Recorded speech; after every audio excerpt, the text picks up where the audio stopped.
तो कुल मिलाकर अपनी अपनी दलील है।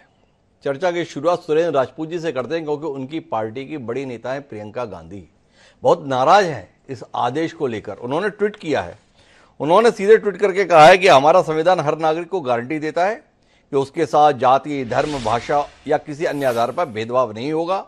उत्तर प्रदेश में ठेलों, खोमचोर दुकानों पर उनके मालिक के नाम का बोर्ड लगाने का विभाजनकारी आदेश हमारे संविधान, हमारे लोकतंत्र और हमारी साझी विरासत पर हमला है।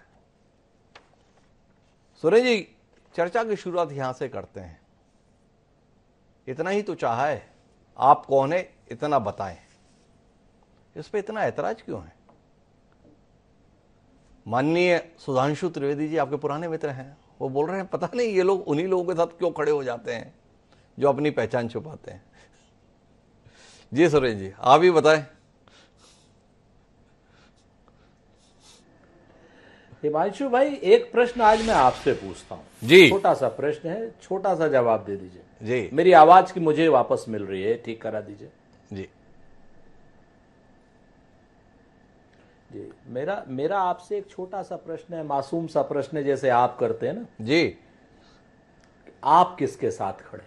जी, मैं इस फैसले के साथ हूं कि जो भी जना व्यापार कर रहा है, अगर उससे उसका नाम पूछा गया है तो उसे अपना नाम सही बताना चाहिए।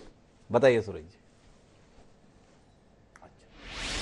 बिल्कुल, तो सच बात यह है कि जो आदमी व्यापार कर रहा है उसका नाम पता तो जीएसटीएन नंबर पर होता है जी। जो आदमी नाम पता क्या नाम व्यापार कर रहा है तो उसके आधार कार्ड पर होता है जी। जो आदमी नाम पता कर रहा है तो उसके जो है सारी चीजें, उसके जो कागज होते हैं, जो सेल टैक्स के होते हैं, इनकम टैक्स के होते हैं, सारे टैक्सेस के, और जो नहीं, जो ठेले और खुमचे वाले होते हैं उनका नाम पता जो है नगर निगम के लाइसेंस पर होता है जी। तो ये तो पहले से कहीं कोई ऐसी बात नहीं है।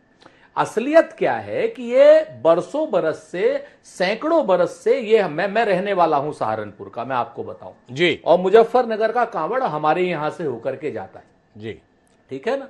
बचपन से हम देखते रहे, हमारे यहाँ 50 गांव हैं, 50 गांव जो मुस्लिम बाहुल्य गांव हैं, जो सड़क के किनारे, हमारा गांव सड़क से अंदर है जी। तो वो जो मुस्लिम बाहुल्य गांव हैं वो कांवड़ वालों के लिए छांव भी लगाते हैं, पानी भी रखते हैं, बाकी सामान भी रखते हैं, दुकानें तो अब लगने लग गई, उन्हीं के बाग के आम भी होते हैं, उन्हीं का सब कुछ होता है, और हंसते खुसते कांवड़ यात्री उनसे खाते भी हैं, पीते भी हैं, पैर भी दबवाते हैं जी। मैं आपको बताऊं, एक एक आपको शायद हो सकता है ना पता हो, पैर भी दबवाते हैं, पैर को दबाते हैं पूरी तरीके से कि भाई तुम थोड़ा सा सवाब हमें भी मिल जाएगा जी।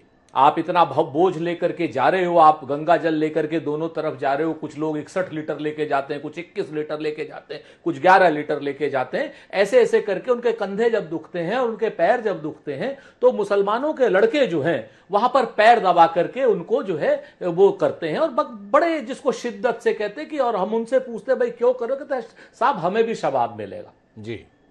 इस साझी विरासत पर अगर कोई हमला करेगा तो हम उसको कैसे छोड़ दें, आप मुझे बताओ। और ये साझी विरासत पर हमला सिर्फ यही नहीं है, इसके आगे भी है जी। इसके आगे का हमला क्या है कि आज की डेट में आप धर्म के हिसाब से नाम लिखवा रहे हो, कल की डेट में आप जाति के हिसाब से नाम लिखवाओगे जी। जब आप जाति के हिसाब से नाम लिखवाओगे तो जितने मेरे दलित होटल वाले हैं, जितने मेरे पिछड़े वर्ग के होटल वाले हैं, उन पे कौन खाएगा जी। क्योंकि अस्पृश्यता आप बढ़ा रहे हो जी, छुआछूत आप बढ़ा रहे हो जी। आप पहले धर्म पर अटैक करोगे,